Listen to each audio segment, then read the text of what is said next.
I'm pimping a product right now, but I'm doing it for real. I was kind of surprised by the amount that the discount code is off. So here's what you do.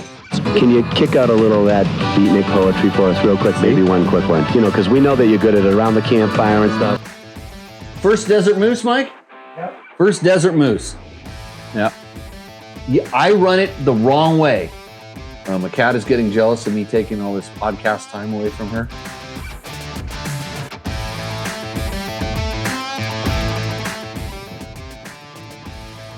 Okay, everybody, welcome to Tech Talk Tacos Tuesday, episode number 280.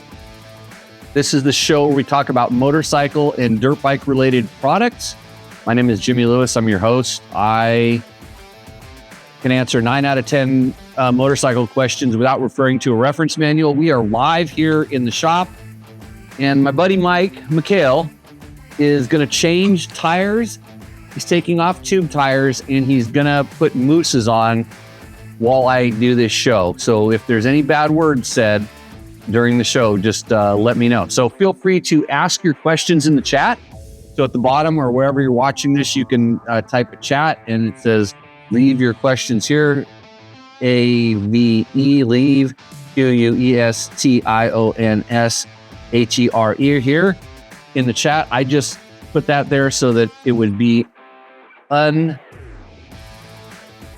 unassuming of you to not do that. So, okay. So I think it's working. I'm going to actually check something here because I can switch screens and then you can see that. I'm just checking my system because I don't have a producer. This is a one-man, one-hand show. And we wouldn't be possible without the help from a lot of our sponsors. Of course, our number one sponsor, our main sponsor is Yamaha. Yamaha helps us provide this content to you. They help us out in quite a lot of ways. Not only do they make sure that we can bring this to you, they get us test bikes. And you're looking at my old test bike that I bought. That is my WR450 that is kind of beat up right now because I raced it in a Hare and Hound a while back and it got rolled into the shop and pushed over to the corner. And today I finally pulled it out, surveyed the damage. There was a lot of rock roost because I passed a lot of people because I got a really bad start.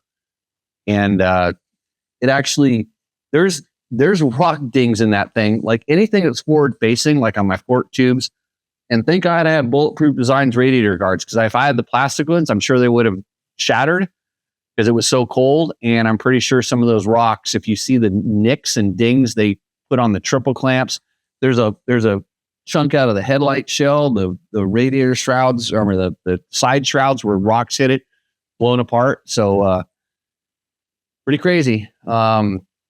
Anyways, Matt Marute has a question. He's on the Instagrams right now. So every once in a while, I'll do the show before the show live on the Instagram. So follow us at Dirt Bike Test. He has a question. He says, what's your recommendation to replace the air fork on a 2023 KTM 250 XC intermediate desert racer class 37? So I think he's talking about District 37. And this is what you can do. You can ask live questions of this show, and I will do my best to answer them. So my first question is like, why do you want to replace the air fork? Just because you've heard that the air fork isn't that good, and how much time have you spent tuning the air fork? Because I actually like air forks. So I kind of am in the minority in a certain faction, but I like them for the same reason I like, PDS suspension systems. And there's a couple other things. I like the progressive nature of the air fork, and I'm able to get a lot of bottoming resistance without having like a harsh mid stroke. And it takes a little bit of setup, and it kind of depends on the fork. But so Matt, if I don't get to your question before I hang up on the Instagrams, you go over to the YouTubes or the Facebooks, whichever one you can go to, and I will get that question answered for you. But so the question is why? Because I want to make sure that you're replacing the air fork for the right reason. Because if you replace the air fork, you're adding weight to the front of your bike. Okay, which nobody said, hey, do you want to add pounds to your bike? I would want to make sure that you exhausted a lot of your resources with the air fork first, because this is the least expensive, easiest way to do things. But let's just say you're over the air fork. I don't like it. I want a spring fork. There are a couple different companies that make kits. I have not personally done an in-depth test on any of them. Like I said, I like the air fork, but I've ridden a few friends' bikes that did the air fork conversions because they don't like air forks. And it's funny because even one of them put the spring fork in there and he said, my fork still sucks. so it wasn't, it was the bike in general. He had an issue with the bike in general. But anyhow, I know Race Tech makes a kit. And there's a few other ones that I'm not, I think Del Saggio makes a kit. There's a few different things. They're just spring kits that drop right into your existing, because the externals are kind of the same as a lot of the normal ones. So if you kind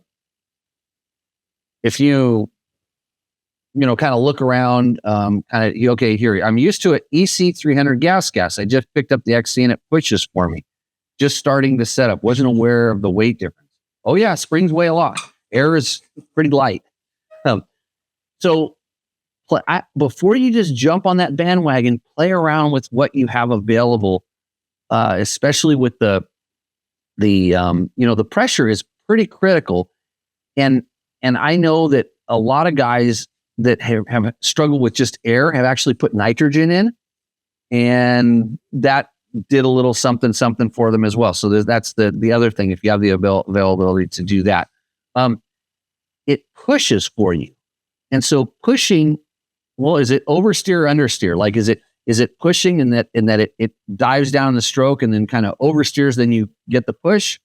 Or is it like where it just feels like it's up too high in the stroke and it never goes? Because that just sounds like you could be having, too much pressure in the fork and it's not diving like it's supposed to, or the exact opposite. And then a lot of it has to do with, how you have the rear of your bike set up, balancing all that out. And I found on air forks that I was able to get away with like a lighter pressure initially. And then because of that, I would actually have to run my rear a little bit low. And in that air fork era, it's funny. I went from I was the 95 millimeter sag guy, not the 100 and the 110. But I literally, in the air fork era, my sag started going down and down because I was able to, because I want a really plush initial with good bottoming resistance. So there's a ton to play with that. That's way past the attention span of you Instagrammers. So I'm going to go ahead and hang up on you. If you like these answers to the questions, come and join the show. It's live on all the platforms, and we'll do lots of cool stuff around here. And you probably wonder why I have a Husaberg, but no, you don't. Okay. So we will see you in the near future. I'm hanging up on the Instagrams somehow. It's the hardest thing. They don't want you to end. Okay, shares are real. Good. Okay, so that was my first question live from Instagram world. And I've posted that already because that's all you do. All good. So what's been going on? Got a question in the chat. It says Husky Hauler, who I actually have another question to answer for him on my sheet. He says, have you ever tried an automotive tire changer with motorcycle adapters on a Mousse? No, I have not. I used to do Mousses on my knees without any tools. And then I got a Rabaconda and I slowly gravitated over to that and learned how to use that effectively. I did, when I was racing way back when Mousses were brand new, when it would go to 6 days, we would change them. And they had tire changers back then. And even then they had the of elevated tire changers. And I was using my knees so much to do it, where now I've kind of learned how to make it easy and not use my knees, use the tools. So if you're wondering what's going on, my buddy Mike is in the background. You can see him here.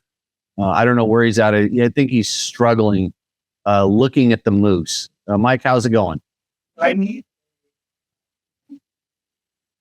No. Yeah, you could put a valve stem in there if we had one laying around, like out of a used tube. We could stuff a used tube in there, or you just let the valve stem part of the used tube screwed. And that way you can put air into it. But you can also just take the rubber nozzle of an air chuck and just put it in there and pop it if it needs to pop up on the beat. Yeah, don't worry about that. I will tell you that since that's a new Mousse, you're running a 325 Nitro Mousse. Is that what it was? Or 345? What is a big one?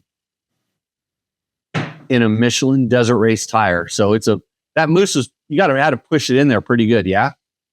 Tight. Yep. Lots of lube.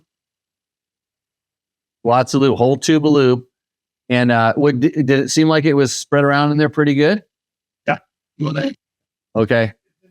We're gonna put a little bit. We're gonna put just a little tiny bit of that other lube in there just to give it a bonus lube, so that that the tube it's the clear tube, not tube, but it's a bottle. That thing right there. Okay, you're going to want to put just very liberal amounts of that. Just put it right along the side, between the Mousse and the tire, so it floats in there. So, like if it was just leaving the bead that's the size of the, if it's leaving the bead that's the size of the the nozzle, you would want to do maybe like an inch every 3 inches. So you're not going to use very much at all. Nothing like lubing a Mousse live on the show. He's not going to come over here with those gloves. I'll tell you that right now. Where's Victor when you need him? Okay. So is there still time for a Rooster Endo entry? No, but I can tell you about my sponsor, Taco Moto, that sponsors Rooster Endo.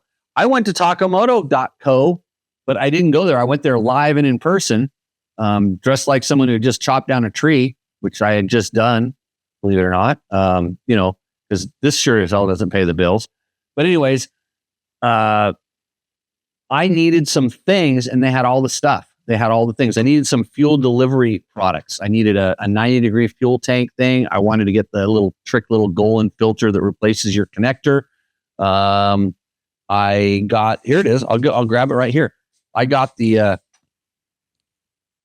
Taco Moto capacitor.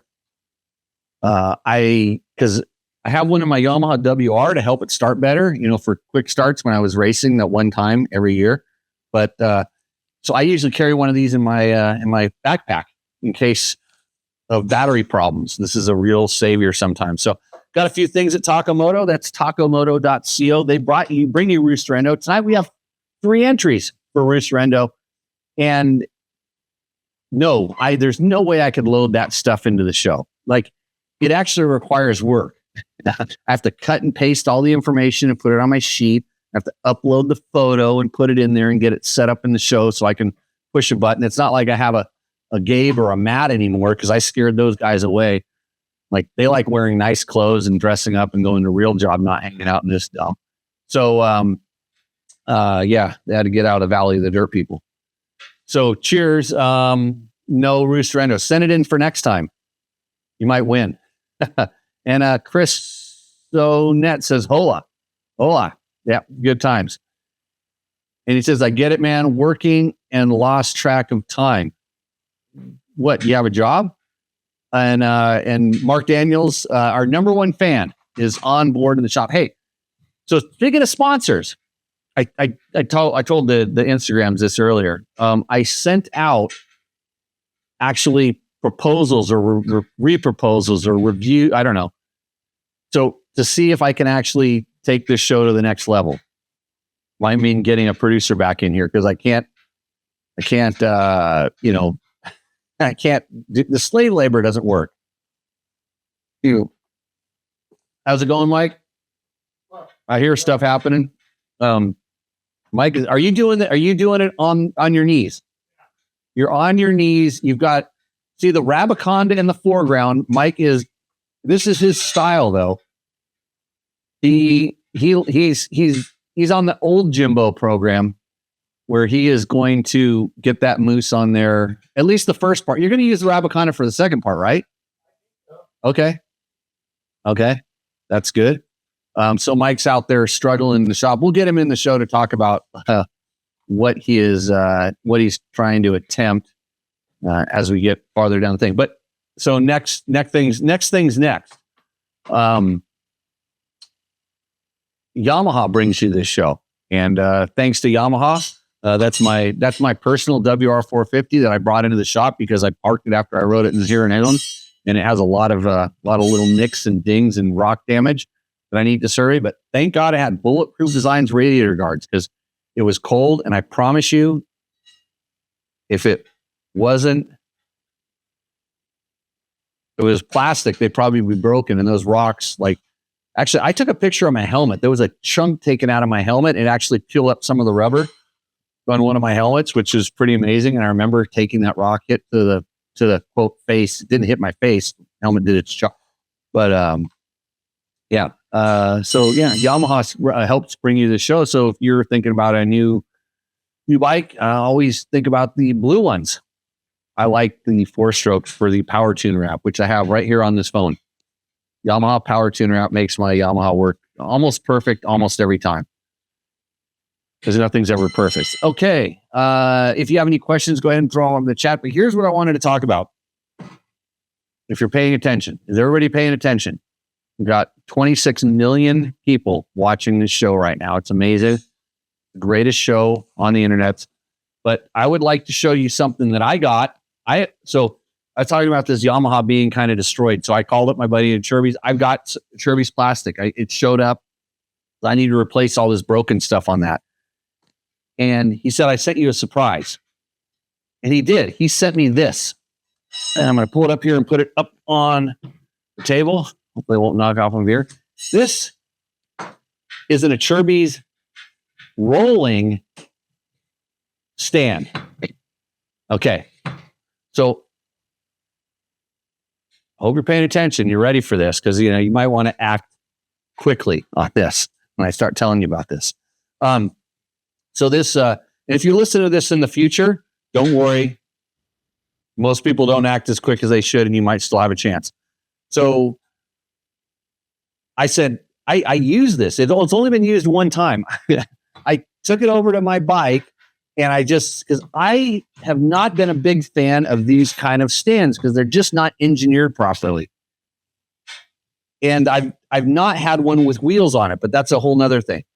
So I took it over on a bike. I put it up, put it down. It has a catch. It has a lock over here that you're going to see that I'm using it. It'll kind of lock on its own, but it also has like a safety lock that you can pull up, and I'm having to do this like while I'm watching the thing. So you can lock it. It's super sturdy. It's really heavy duty. There's only one of these that I've ever used that's, as I guess the ratios are better. I mean, because it's hard to get the ratios right in a little package. But anyways, I put my bike around, put it up, I was able to move it around. I'm like, man, that thing's awesome. And I'm not just saying that. I call him up. I called Brian up, and I'm like, hey, that thing is awesome. And he goes, really? And I'm like, yeah, really. And he goes, I had a couple of people tell me that. And so I'm pimping a product right now, but I'm doing it for real. I'm going to get another one of these. And because I could use them around because there's a lot of times I put things up on the stand and then they don't move. And now I can move them around and get them in and out of here. Because I take wheels off and switching wheels around, all this stuff. If you need to easily move a bike around when it's up on the stand, this is the way to go. And so I said, hey, Brian, how about, I think Tech Talk Taco Tuesday is your target audience for this kind of stuff. What if we do a thing? So I said, can you give me some discount codes? And he said, yeah, sure. So they got me, and I'm not going to say how much it's really good. It's a really good discount code. So you can use the discount code to get you a stand like that. You get a really good deal on it, and it's a one-time code. You can get whatever you want. I was kind of surprised by the amount that the discount code is off. So here's what you do: Jimmy@dirtbiketest.com. Put a Chirby's in there, and if you go and use that code. I have a number in my head. If you use that code, we are going to. It's the person that requests it. That's what it is, because we got to be able to keep track of this. So, anyways, I'll send you the code, and then there's a certain number. You're going to get a free one of those stands.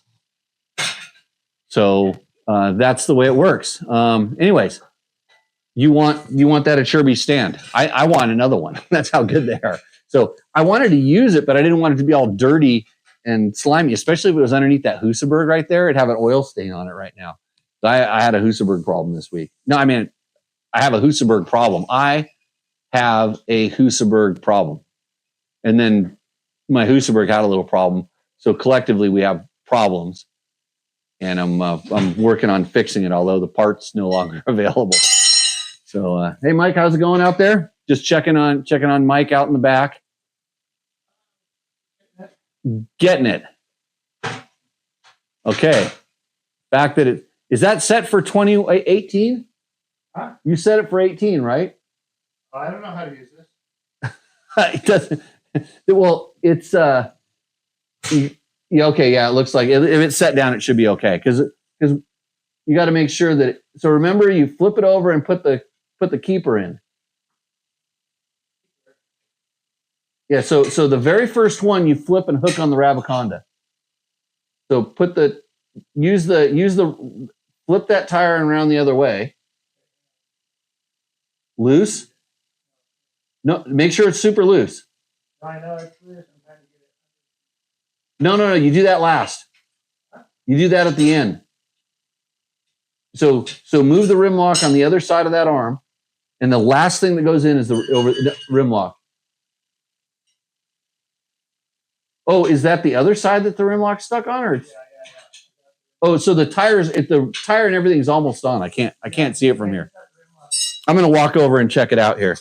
Let me see. I got to see the progress. It's hard to see from the producer's chair of the thing. You had that. That's the first thing you're supposed to do is put it underneath that thing. I know.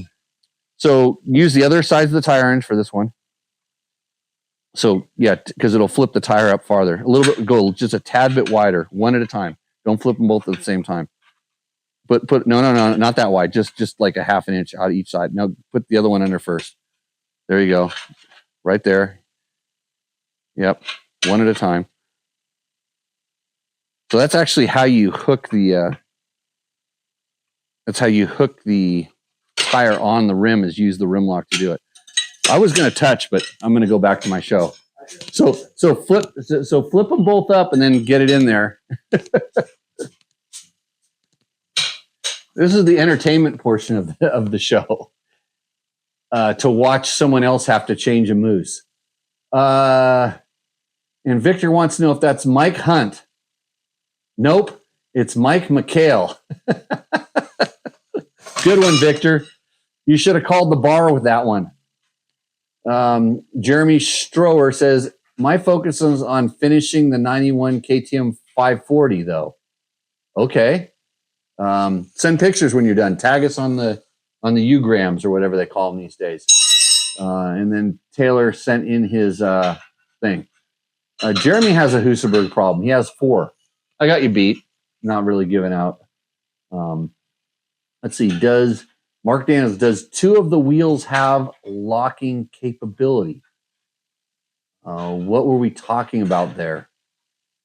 2 of the wheels have locking capability. Not really sure. You're going to have to, maybe I need to go back up. Somebody says, Ace says, what up? I had to get the right fulcrum point. Yep, that's important. A cheap roller stand with a bottle jack lift is complete shit, flimsy and sketchy. Worst $250 I ever spent, says Real Taylor. Yeah, this one is not crap. It's probably China made, but I'm telling you, it's a really good stand. So yeah, and then he's ready to order. I recommend it if you don't like it, if you don't like this stand, yeah, you're I wouldn't recommend it I didn't think it was good. Shane Emoto says, can you tell me your opinion between Nitro Mousse and the Mr. Wolf balls? Yes, I can. So I have had probably my best mousse success with Nitro Mousse and Michelin Mousse. Okay. the Mr. Wolf balls, and I haven't tried the latest version. I guess they have some newer ones. I think they might even have new ones so you don't even have to lube, is what I was told, but I might be misspoken here. But I did try the Mr. Wolf balls. I actually ran them down in Baja even. I rode them around here trail riding in the beginning. And I swear I thought I could tell slight differences when I was hitting bumps, like in the way that the tire felt. Like if you would hit like right on the knuckle of the ball or in between. Call me crazy. I knew what I was riding and put it in there, but I actually thought I could feel it. And it's definitely, they have a different feel than a solid normal mousse, whether it's Nitro Mousse, Air Mousse, Michelin Mousse, Dunlop Mousse, Pirelli, Metzler Mousse. Tried them all. So, okay, I heard we doing okay. So I'm going to give you a tip right now. So you flip that thing over and hook it underneath that little hook that's right next to that arm. The very first one, and that's the only time you're going to use that. Your only time you're going to use that thing. I got one. Where one tire iron in? Oh, where is it? Oh, it's past that thing? Get it on the other side. Are you left-handed or anything weird like that? No. Okay, so put right next to that arm, put the tire iron in. Then flip it all the way over and catch it on that hook. Wrong side. Yeah, other side of the arm. And your rim lock should be right where your hand's at. Okay, spin it around. Put it so the rim lock is right underneath that claw. Take the tire iron. Don't worry about anything else. No. Tire iron up by that arm on the right-hand side. Flip it over and hook it on that thing right next to the rim lock. Right? Yeah, hook it in there. Flip it over. Hook it underneath that arm. Okay, good. Yeah. Now work your way around. I'm thinking about direction right now. It would be going to your right, which is clockwise, and set in each one of those things. Every 4 spokes, set one of those little hooks in. You want to know what's going on over there? It's Rabaconda attacking. This is Mike McHale from Hawaii, getting ready for Nora in my shop, mounting a brand new Nitro Mousse. Come to speak of it. So, anyways, I've tried all the different mousses for trail riding. So one of the biggest problems with mousse is that you have a hard time controlling the pressure that you get. Like, so Nitro Mousse has the normal and they have the plushie, and Michelin has a couple different ranges of them. And it kind of, depending on what you're doing, you see guys drilling holes in the mousses and doing all these different things. For the regular guy, you don't want to go drilling holes in your mousse, you don't think, because that takes away from its durability. The mousse balls idea is that you can adjust the number of balls in there and you can kind of build your favorite pressure. And then as your balls wear out, you can stuff another one in there and then kind of go back up. Really good system. So I tried it. It had a slightly different feel, whether it was the individual balls or just the compounds of them. It had, I would just say, it wasn't the most consistent feel when I was really hitting stuff. Although, like when I was going around turns and just normal things, it was fine. So if you're trail riding, I think it's a lot better of an option. If you're doing, dual sport / desert stuff, I would look someplace else because of all the different balls and there's more surface points in the contact. You would think they'd be all stuck together, but there's friction in there. I didn't see any kind of a failure with it, but I did have some get a lot softer than others after I did my high speed running. So that's my answer there. Shane, hopefully I answered your question. And let me see. Good. Mark's on the Achirby's stand. Mike Wildman says, loose program tonight. Oh, you thought this is loose? I forgot I left Mike on the thing. You're getting a good, he's not a plumber. Let's just put it that way. If you're listening to this right now, there's a guy behind me changing a Mousse. How's it going, Mike? You working your way? How many of those things you got set in there? What? Well, no, you're using the wrong end. You're using the wrong end of the tire irons. To set them, you use that. Set them, use the square end, not the rounded. Yep, that one. Set it in there.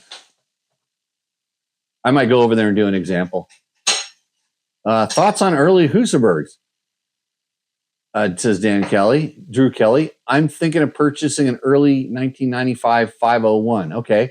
If you like playing with hand grenades that are really fun to play with, and then once they blow up, you can't replace them anymore, that's a really good bike to purchase. But they run like a raped ape. And do I have any pre-94 Husaberg stuff? Yeah, unfortunately, I have no, I don't have any 90s Husaberg stuff. I have all the ones that are the cases, the center cases go up onto the cylinder. So let's see. Thanks, Jimmy. This poor guy is on Zoom in my garage TV. Yeah, yeah. So okay, I'm gonna walk over here and offer Mike a little advice. Mike, did I not? I have a question. Did I not change a Mousse in front of you last week? What? No. What? Rapidly. I don't want you to break the bead in that tire. I don't want. That's the worst thing that ever can happen. Ooh, yeah. We need to get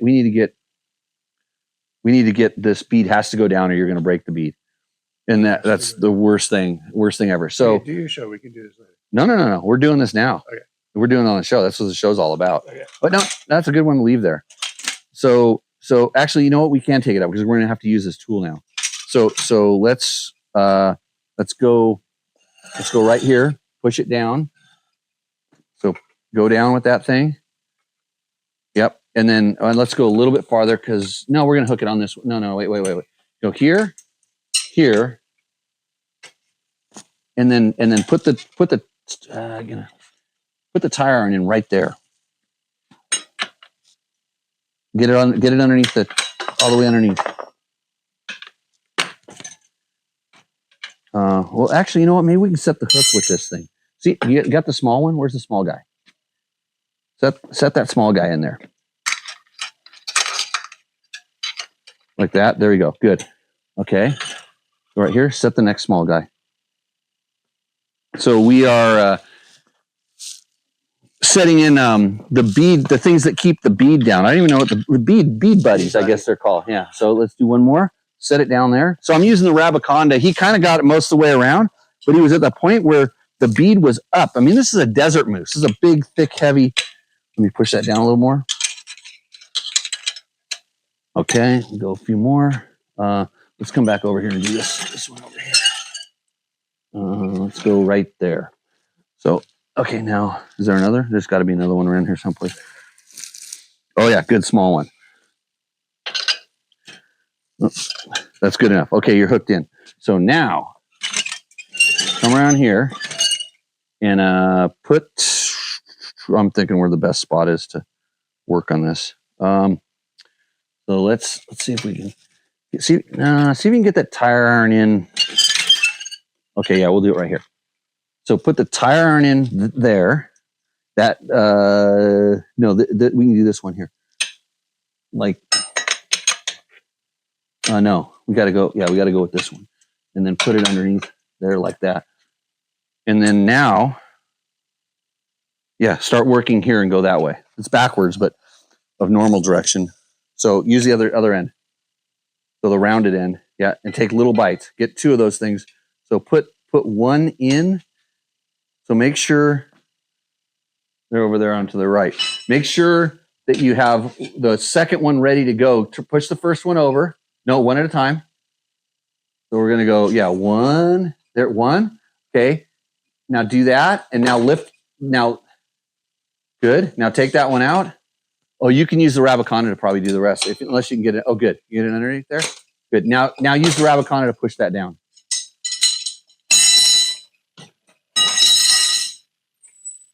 And then make sure it goes underneath the rim. Okay, so you're above the rim lock. So we're gonna have to push that rim lock in. So usually use the other end of the rim lock. Hook it in there. Okay. I'm the kind of person that takes the tools out of people's hands when they are working because I have a hard time describing what I'm doing. Yeah. Ace says, hurry before he breaks the bead. This is another guy that knows a lot too.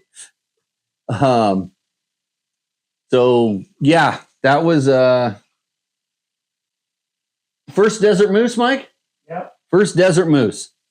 Yeah, the big, fattest, stinking nitro moose that you could stuff in there. And it's all good.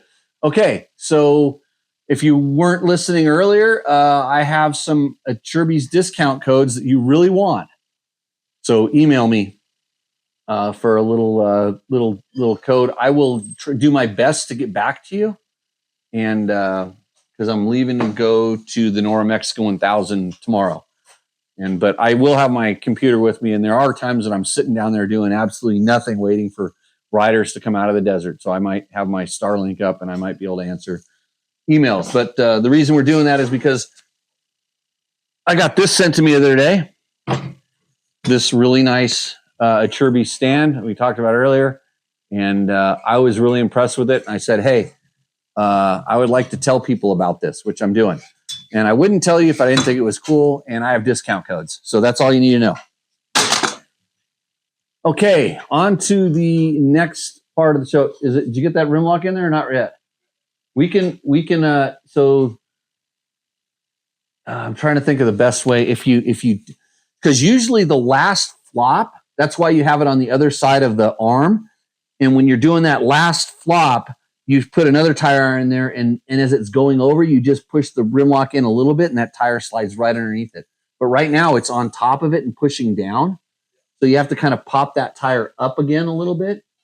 So maybe put one tire on each side, kind of like what you did on the back side. Get both of those, and then I can maybe come over there and push the rim lock up in there because that's a three-handed operation. And yeah. Do you have any... Yep. Yeah, you get your desert move cherry has been popped. Well, he's not done yet. He's got the front too, by the way. So this is Tech Talk Taco Tuesday. My name is Jimmy Lewis. We are live here in the shop answering your motorcycle product related questions.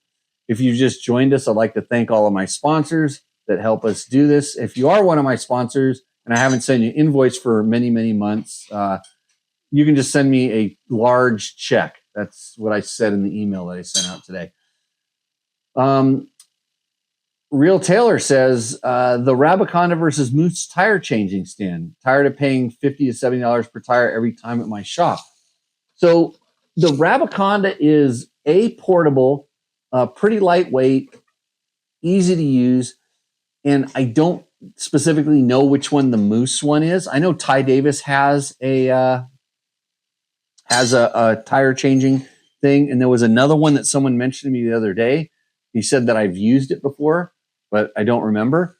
And then I know there's some kind of knockoff versions of the Rabaconda floating around that do different things. And there's another one that it has like an arm, and it kind of uses an arm like a tire, kind of like a tire changing, like a car tire changing type machine. And then even someone in the chat also told me that there's a retrofit for a car tire changer that you can make. Hey, Mike, is it your birthday? Yeah. Because somebody said happy birthday, Mike. Shauna. Oh, that's my girlfriend. Yeah. How'd your girlfriend know you were on the show? I told her. Oh, right on. Yeah. I didn't know it was your birthday. Yeah. I would have bought more beer. Hey, since... Is it in? Is it good? We ready? Yeah. Changing mousses on his birthday. What a birthday present. The gift that'll keep giving. I'm teaching him how to change mousses.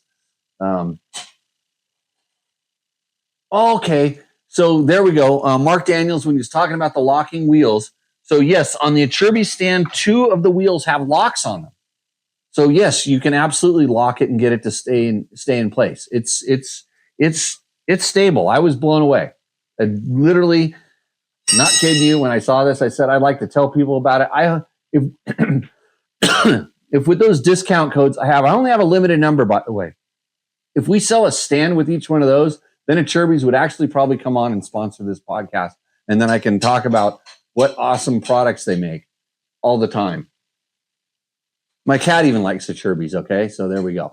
What else do we have lined up for you on this exciting episode of Tech Talk Taco Tuesday? Hey, we can always go and answer our YouTube questions. So when you leave comments, especially on YouTube, on any of our videos, whether it's our bike test videos or this stupid podcast or something else where somebody takes this podcast and I say something ridiculous like I did last week, because I didn't say anything ridiculous. I meant everything I said, but sometimes when you get called out on the spot, Rob Metzger, my guest last week, who was awesome, said, "Hey, Jimmy, who's the best American off-road rider in the world?"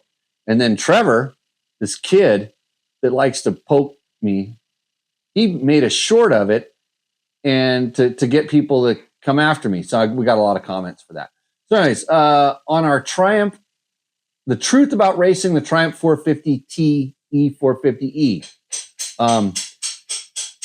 Jordan Williams says, you can get parts directly from Triumph for them, but almost nothing is in stock and you'll be waiting for weeks or months for parts. Well, thanks for letting us know that, Jordan. I have not ordered Triumph parts, so I don't know this, but he says he's been waiting 3 months for a torque limiter for his 250C. What is a torque limiter? Can somebody help me with this? Is he from someplace else in the world that's something different? And really on a 250C, why would you need a torque limiter? Yeah. So torque, I think a 250 doesn't have enough torque to begin with, so you need a torque maximizer. James Sinelli something number says, my Sherpa was, I don't see this fellow on the net anymore, but his handle was VR Montesa. He created the tranny ratio index. Okay. That's transmission ratios for guys like Victor. The Sherpa was not a trials, but close, one of the widest. All trials was trials was 5, a motocross was 2. Most dual sports like the XL650 Honda, 3.6, basically a narrow set of gears.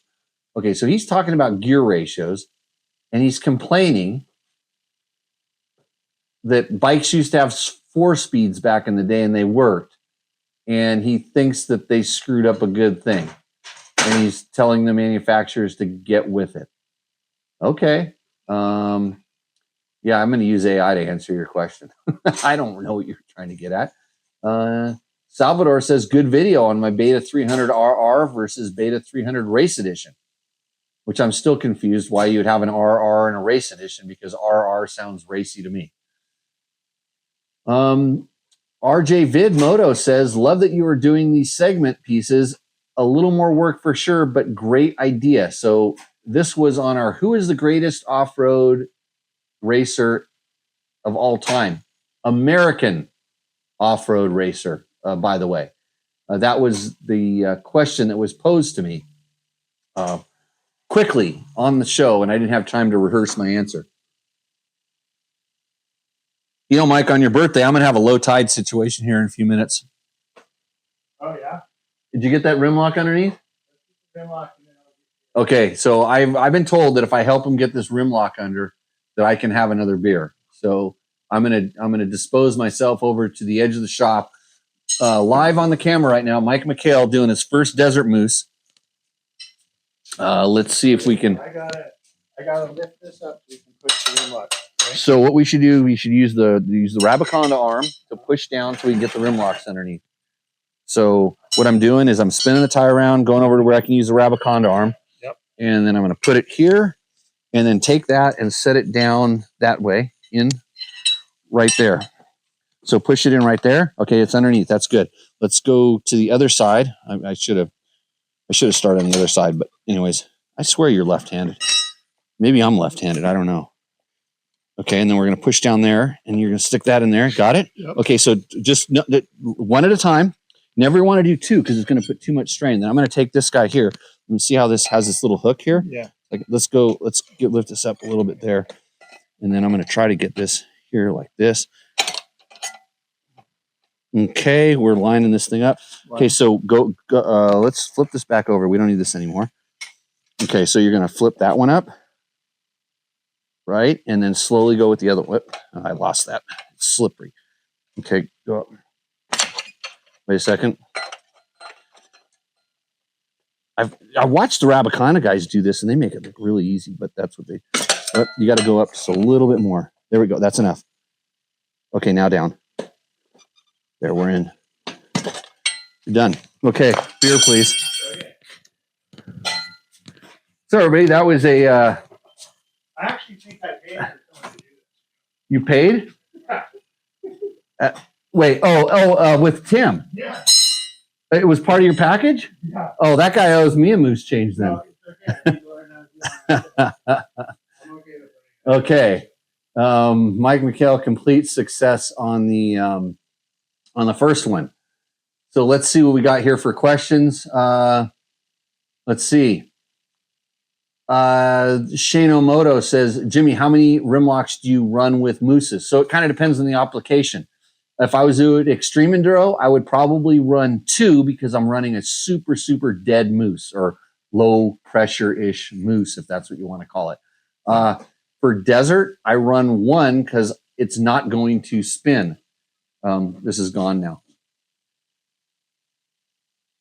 Because it's a big, heavy, thick Mousse and it's not going to let it spin. But just in case it melts and it starts going bad, that will hold it together when things go wrong. But also, Mousses without rim locks will spin on the rim a little bit, and you don't want that happening on a desert tire. So 1 on desert. Like if it's just sort of dual sport or nothing, I may run none, but 2 on extreme enduro or low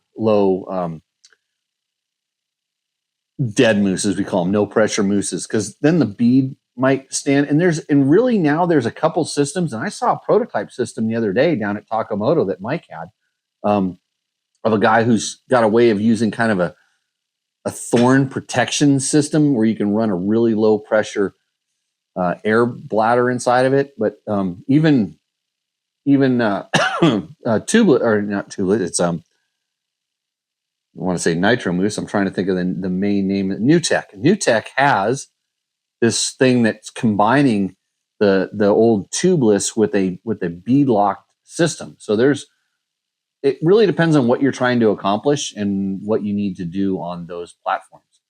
Okay, over to the next question. Let's see. Kirk Asplin says, great job by everyone on our TTR kid-tested Yamaha video. Enjoyable to watch. I'm kind of a Honda guy, but I'm getting my son the TTR over the CRF because of electric start.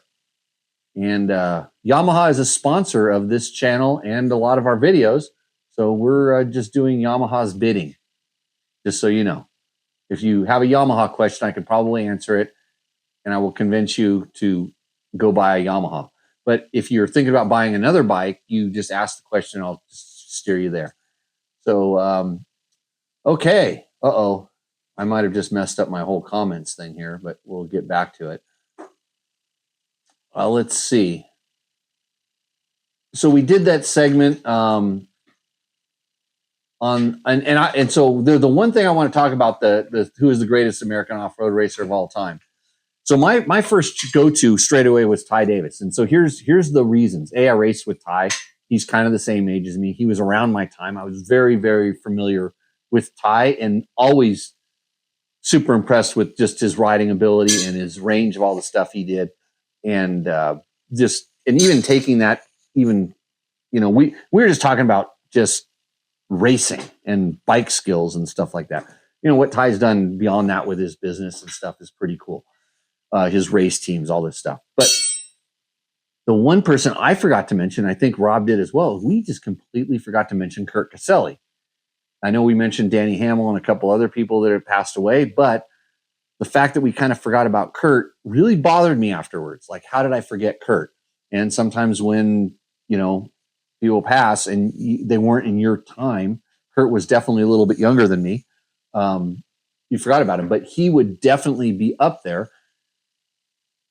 I don't know if I put him above Ty for the sole reason that I don't know that he was done yet, and I don't know if he had gone. It's like I think he was trending in the right direction, and by all means could have been. The ISD overall wins and being a part of the trophy team and stuff like that, with the World Trophy team, and his just dedication to that was amazing. So I wish my brain would have worked better, but sometimes it doesn't. So a couple of other things. Let's see. Christopher Blanco says, Ty Davis, I can see the future, though, and Dante looks the part. He has done some GNCCs too. Not the same thing, but I was pretty impressed with Barry Hawk's ATV and bike championships. Well, if you want to bring ATVs into the mix, you go ahead. So, and I think both Rob and I kind of agreed that we wanted to have, in this discussion, we wanted to include all types. And so we're West Coast, even though Rob and I, you think about what kind of race we were doing enduros, and we really wanted to go to 6 days. And I don't think Rob was all that interested in desert racing that much to begin with, but we always thought that, whether there's a desert racing as in a Baja component or just the National Hare and Hound thing. But we didn't ignore the fact that you can't just do that. You got to go over and do this. And then I bring in this rally component. Zapata Espinoza of motocross action and mountain bike action fame also said he thought Gaston Rare should be in there, but typical of the Zap, he's breaking the rules. Gaston is not American. If we open it up into worldwide, maybe that's a question for another time. So I'll just pocket that one right now. Best rider in the world. So you got to find a guest that can come on that's super knowledgeable about this and can talk about this stuff. B. Barker says Jeff Ward. Jeff Ward didn't do much off-road racing. Barry Hawk didn't do much desert. Larry Rossler, I brought him up. Lane Michael. Sorry, not familiar. Randy Hawkins. Randy was good. A little lack of the high-speed stuff. Josh Hill. That guy's pretty impressive, but sticks to the tracks. Tristan Hart. Never seen Tristan go really, really, really, really, really fast. Graham Jarvis, he's old. I don't even know. Old guy. He's got a lot of followers. Cody Webb, Johnny Walker. And so he just started going down extreme enduro lane. Nothing against the extreme enduro guys. I was really impressed with Cody Webb when he did like King of the Motos and came out and showed that he could send it in the desert. These guys have all the skill, but they stick in their own zone. And as the problem is our racing has become so specialized. I'm almost to the point right now where we should have supercross racers and we should have motocross racers and have two different series and quit complaining about how long the season is. Just have different teams, have supercross races and motocross races and just break it up. And that way, if you want to just ride around in circles inside of a stadium, I'm loving the racing this year, but just for me to comment on sort of what's going on. If I close my eyes and open my eyes up, it doesn't matter what stadium we're in. I like the racing, but it's sort of the same thing. And the flavor range isn't there for me. But like the racing. Mike, like the racing? When I watch it. Yeah. Mike's getting ready to do the next Mousse over there. I gotta figure out how to up the beat on this one. Oh, we'll do that later. Oh, that bike should stay balanced on that, or no, it won't actually. You can put the wheel back on. We'll just run the air hose over there and dial it in. So tonight, live in the shop, my buddy Mike is prepping his bike for the Nora Mexican 1000, meaning he's putting some new Mousses, brand new tires and Mousses on his bike. LW3918 says Johnny Campbell. Nope. Johnny is my good buddy, and he went to 6 days once, and he did Dakar once. But since I beat him, he can't be the best guy. Caleb Russell, Kurt Caselli, David Knight. Okay, David Knight, not exactly American. Joseph Garcia. We talked about Joseph, I think, but not for that thing, just because he's crazy fast. Yeah, Caleb didn't branch out. Incredible, the GNCCs. Like, he's got more wins than anybody there. So, yep, lots of stuff. And then we have these older guys. That's awesome. That bring up guys like Bob Ballantyne and old desert racers.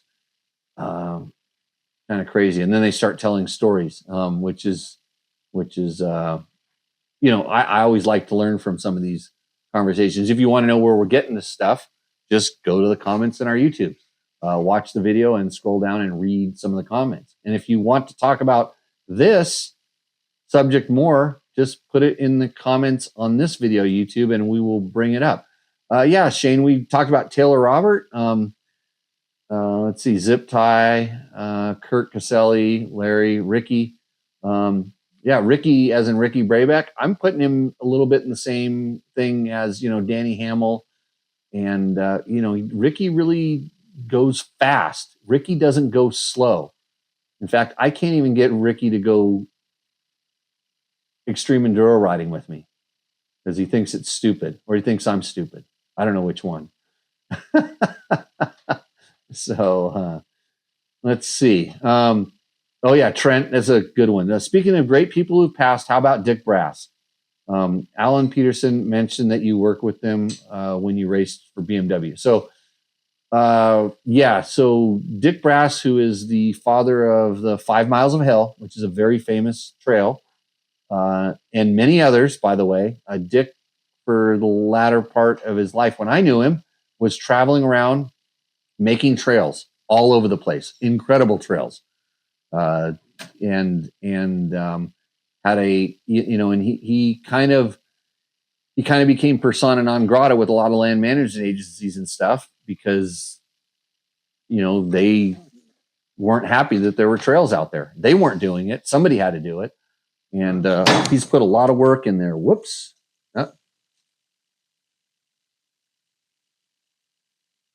Sorry, I grabbed the bottle, not the mouse. I wanted to adjust my screen. I worked on some. He showed up at some events because he was showing some of these event guys where a lot of the trails in this area were, and I really got to know him. He was amazed. He was amazed that I knew a lot of other guys just like him, old dudes that were out there cutting trails, and they taught me a lot. And if it wasn't for people like Dick Brass, you would have a lot less places to ride. And so kind of keep that in mind, because it's getting more and more difficult to be able to have good trails to ride. And you are losing trails, all kinds of trails, because of access issues, whether it's solar, whether it's just conservation. And if you don't get involved in that stuff, you're missing out. And Trent also mentioned that I honeymooned in Green River so you could ride the 5 Miles of Hell together. This is a true story. My wife and I, our honeymoon, we did a lot of things, but we did ride the 5 Miles of Hell together. And I left her out there for 2 or 3 hours to sleep underneath a rock because she got really tired, so I could go meet the other guys we were supposed to go ride with to tell them that I wasn't going to make it. And then I rode back and rescued her.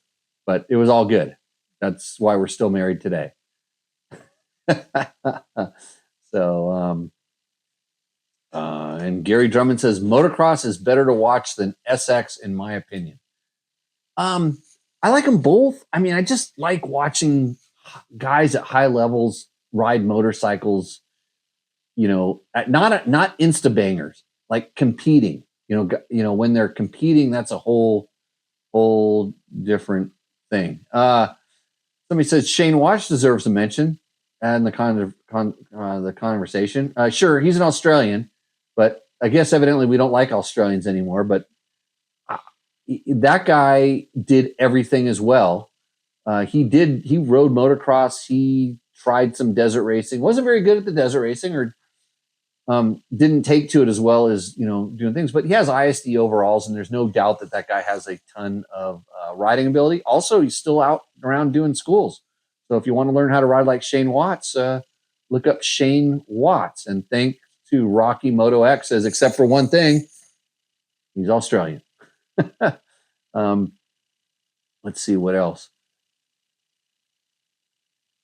So some guy, he says, Diver0192 says, I get up at 4 a.m. every day. I wish I was going riding like these guys instead of going to work.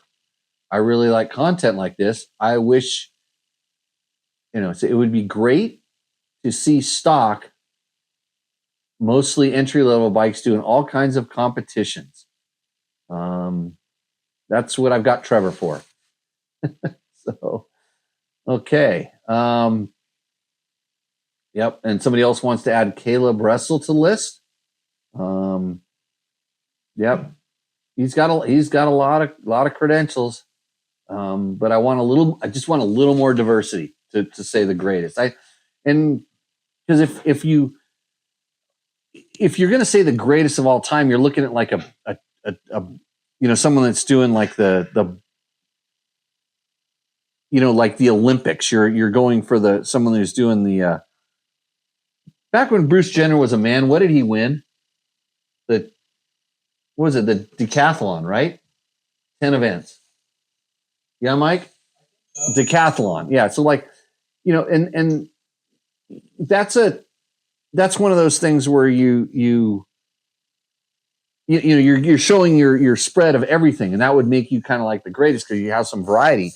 If you want to say the greatest GNCC racer or the greatest Hare and Hound racer or the greatest Baja racer, then you bring, Johnny Campbell, you bring Caleb Russell, you bring guys like, Destry Abbott and Dan Smith into the fray, Danny Hamill.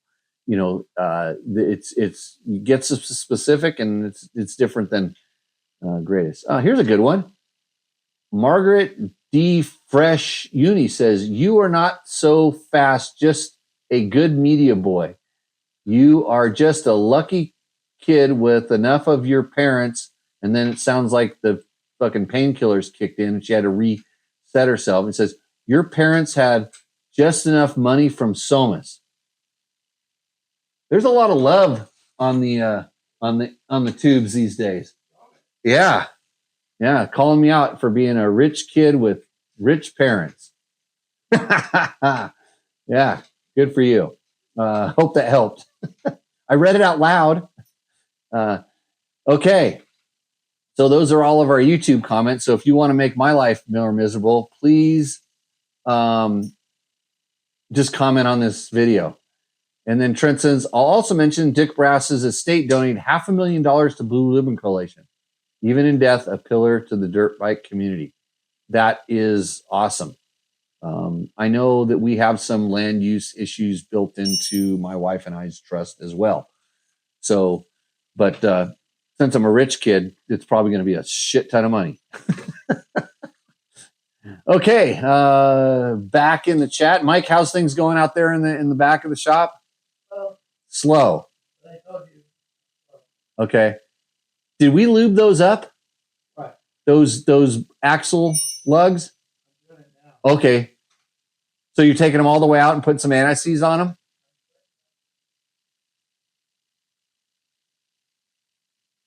Yeah, so pull them all the way out. Take the bolt all the way out, and then we'll run a little bead of anti-seize on there and just run it back in. You know what I like to do? Come over here and grab the little impact driver over here. You can just zip, zip, and suck those guys right out. Yeah, he's not taking my advice. Where are you getting your tools from? Where all the tools are stuck on the wall out there? Yeah. Okay. There's a whole shop inside of here. Don't be afraid. Oh, you're going to come and sit next to me and co-host in a minute. Right over here on the wall. You're going to grab the first one that you come to. They're hanging upside down on that little tray. Yep. By the way, if anybody notices the improvement in the shop since the last show, put it in the comments, and maybe I'll see about getting you a really good Achirby's discount code. Man, I did good when I spilled that beer, by the way. I that thing hit the deck, and it's still like mostly there, and I've already had 2 sips out of it. So I probably need to have some more Rabaconda. Is this what you're putting in? No. Yeah, you could put that in, but I like to use anti-seize on that stuff. But if you already put... Oh, yeah. Well, I do that on all my bikes. So, yeah, just go ahead and wipe a bead of the grease on there because it looks like it's... Let me see. Is it already grease? Yeah, they were pretty. Yeah, that looks like blue grease. Yeah, wipe some of the blue grease on there. That stuff's good. So Mike is right now, he's got his rear wheel off, so we thought it'd be a good time to pull the chain adjustment bolts out because they're, it's dissimilar metals, and if there's stuff gets in there, there's corrosion. It's good to have a little coating of something on there. And let's see, the calendar upgrade. Yeah, that's Johnny Campbell's responsible for that. Let's see. That's not it though. Shane Omoto says, is it intended to run a bike with a kickstart because scared of breaking your starter button? Is it intentional to run a bike with a kickstart because, you're talking about Mike's 500 EXC out there. No, he bought the cheapest bike in my fleet. He had a budget. He was sticking to his budget, and I said, I think I can help you out. So not only is he having a what do we call it, bucket list item? Yeah. He's bucket listing the Nora's Baja. I always want to say 500 or 1,000. But anyways, he's bucket listing the Nora's Baja, and he is acquiring a bike here that he's going to keep over in the States that he can go do like all kinds of cool stuff. 2 for 1. The floor mat. The floor mat is not the one, and it's an Achirby's floor. I got to turn the other way. It's an Achirby's floor mat. We're working on Achirby's, but hey, Achirby's is hooking you guys up. They're not helping me. They help me. They always help me. Franco Achirby saved me from a life of slavery in Zurat, Mauritania. Long story, but true. And that's why you should be buying this Achirby's stand. Hopefully I don't knock over my beer. Came close. This stand right here. It was sent to me as a surprise, a gift. I used it. It's super awesome. And I was so impressed that I talked to him and said, hey, I want to promote this on the show. I think I can move a couple of these for you guys. And it wasn't the other way around, I promise. Actually, I was told there's not that many of these around because of the import tariffs, and which has kind of gone down, and there's more now. But if you're looking for a really good discount code for Achirby stuff, hit me up with an email. You can email me at jimmy@dirtbiketest.com. Put Achirby's in the subject line, because other than that, I'm a moron and I'll just lose it. It'll just look like all the other junk. Should I read one of my emails to you that I got? That's some of the junk. Oh, I see some people put some stuff in here. Let's see here. Oh yeah. So Lewis says, hi, this is Lewis from Enduro Moto Parts. I do sell Shinko and other tires in my store. I sell parts and accessories. I wonder how could a dealer get account with you so I could better price for my customers? Regards. That's the kind of emails that I get. I'm just going to pull some of them up. Ashley wants to know if I want to go to a Tom Douche leadership environment survey or something like that. I don't really want to do that. And then Jerry Bernardo sent me something else. Hey, that's why I'm laughing. One of the segments I'm trying to pitch right now is I won't read a poem out of one of Jerry's books. So if you can click on that button down there, you can donate to this podcast, and I won't read from Concrete Balloons by Jerry Bernardo, because I could read Epileptic Hummingbird. I could read Like the Old Days. 3 Weeks in Austin. There's a lot of stuff. And he has a new book out. You can get it on Amazon. You should check it out. You should buy it for yourself. Okay. Wow, good return on the Cherbys things. We might be getting close to the total discount codes, but I tell you what, I'm going to hold at least 2 discount codes, if not 4, 4 for people that. So if you're listening to this as a podcast, here's how I know. So if you're doing this as a podcast, you're going to put a Cherbys podcast. And then and I'll know that they come after the date when I finally get the podcast released. So all the work this is almost as bad as me selling t-shirts. Just really good. Brad Rudy says, Jimmy, are you going to run Knobby Night at Costa Mesa Speedway on May 16th? I may, because Colton Udall, who is very connected to Brad Oxley, who's very connected to Costa Mesa Speedway, is racing the Nora and in the pro class, and he's actually auctioning off his bike. I go to Colton's Instagram and figure out how you can buy a raffle ticket. I may buy one, but if I wanted everybody to think it was rigged, so I might not buy one. But maybe I'll buy it, and then I'll auction it off on this show. Again, I'll re-auction it. So raise more money for whatever. He's probably raising money to go down there and race because it ain't cheap. I would do it to a charity of some sort, because the last thing I need is another freaking bike, unless it's a Husaberg. So the ultrasonic cleaner looks new. Nope, the ultrasonic cleaner is clean, but it's not new. So keep trying, Gary. You're getting close. I don't know if you can see the newest improvement. Maybe not. It might be over in the corner or something like that. I never know where the cameras are pointed. But and it's not the Husaberg. So yeah, Brad, I remember when we used to do the Demolition Derby down there with our SoCal XRs group, and then we beat the Metal Militia. I like to call them Metal Militia Light, but we still kicked their ass in the Demolition Derby. That was good times.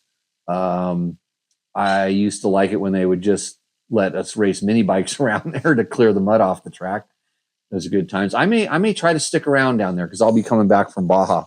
That could be that's Costa Mesa Speedway is really, really fun times. Okay, I've got questions in the docs. So don't be afraid to email me for the Cherbys code. Make sure you put a Cherbys in the subject line. Hey, another thing, Yamaha sponsors this podcast, and they want you to know that they are having an invitational weekend at Alvarado, Texas, for their Blue Crew races. So if you want to do this, all Yamaha, YZ, TTR, and PW owners are invited to join Yamaha for a weekend of racing and friendly activities.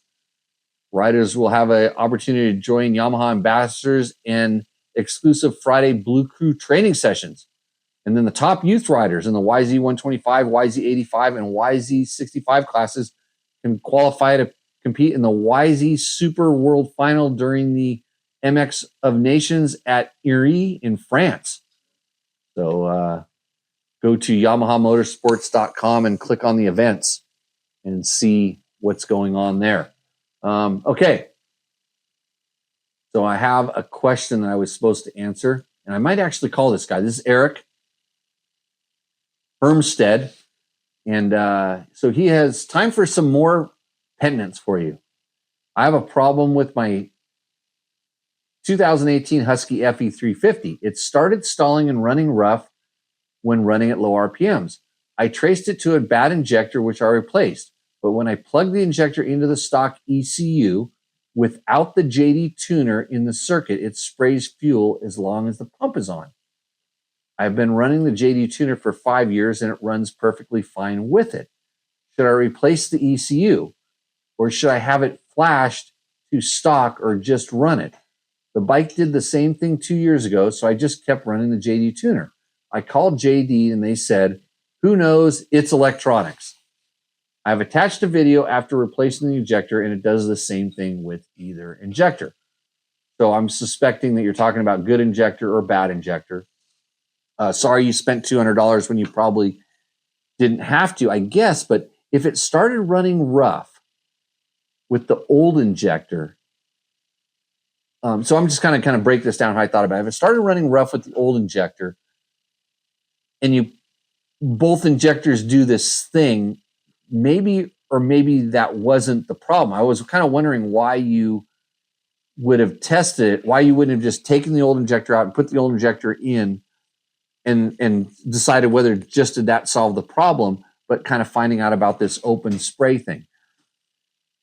So my question is like, at some point, did you do some sort of a modification to the JD tuner, or did they do some wiring changes to the JD tuner to make it work with that bike? So the reason I'm asking is I took a JD tuner and moved it from one bike to another, and it didn't work. And the answer from JD was, oh, you've got to switch this wire between those 2 years. Like the manufacturer just had switched between 2 years where the placement of the wires were. So it was essentially like the kind of the positive and negative got messed up. Are the brake pads spread apart, Mike? We're checking on Mike. It's a mic check right now, and not the normal kind of mic check that we do. It's the Mike out there prepping his bike for Nora. So put the axle in from the brake side, and this is where everybody disagrees with me because that's not the stock side. So what that's going to do, and the reason I run it the wrong way for the right reason, and I'm going to tell you this right now. So I'm using it right there in case I ever have to do this. What you're doing right now. That axle will hold that caliper in place. And so it's not going to dance around like it does when it's not there. So what you want to do is don't worry about that chain. That chain needs to be off the side of the swing arm hanging down. That's later. So you're going to take that rotor and you're going to aim that rotor for the slot inside there. And then not up, slide it down lower. There you go. Kind of come from the bottom to the middle up.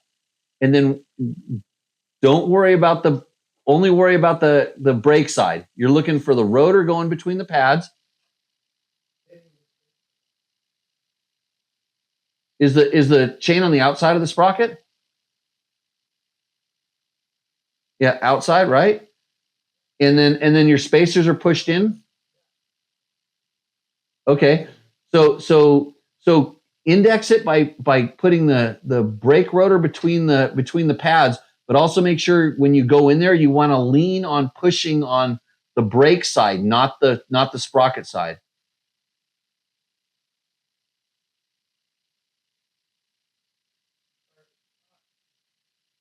Well, then tap on the spacer. Get something to tap the spacers. They're obviously because it came off. So you may when you had it on the Rabaconda, that center axle thing might have pushed those things out a little bit. Do they go in a little bit more? Oh yeah, there's also did they come out all the way? Because sometimes the spacer inside the middle can get in there and not allow it to close up. That's okay. We're working through all of the issues here. Uh-huh. Oh, the real Taylor says he owns the last bike that Colton raffled off, Bitchin' CR450L Baja build. Oh yeah, we I think we had that on Rooster Endo, by the way, and you lost. So, and Brad Ruby is replying to Brad Ruby, and he says, "Let's do a mini knobby class." Okay. I got a TTR 125. I will smoke you guys. I have a flat track here at my property. Actually, we should have a mini knobby night. We used to do this. It was like we would go live out there doing mini flat track on the thing. And somebody says, well, hot damn, Jimmy. Well, hot damn to you too. Good evening. How's it going? So, yeah, the real Taylor, if you can figure out how Colton is doing that auction, can you post that up in the chat right now for everybody so they can see, and then I'll read it out loud because I don't have time to do research. Coach Mike on how to. I'm going to walk over and do that for you in a minute if you don't hurry it up. Tomorrow.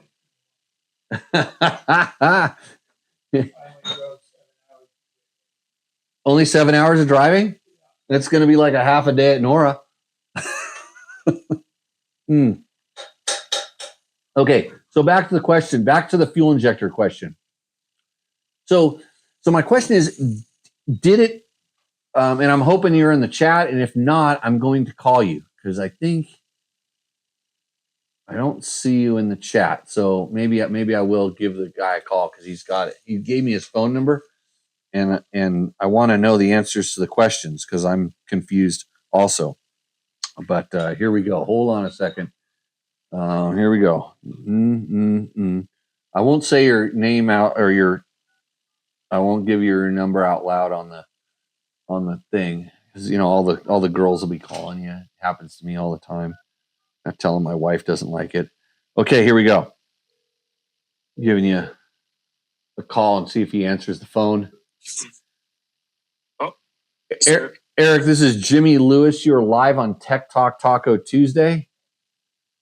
Yep, I'm watching it right now. You're probably on a delay. So yeah. I'm having a couple questions I would like to answer. Okay. And so did you put the JD tuner on that bike? Yes, I put it on. I bought the one specifically for that bike. Right. And so it wasn't, and there was no rewiring that had to be done to put that on. It's plug and play. Yep, exactly. Yep.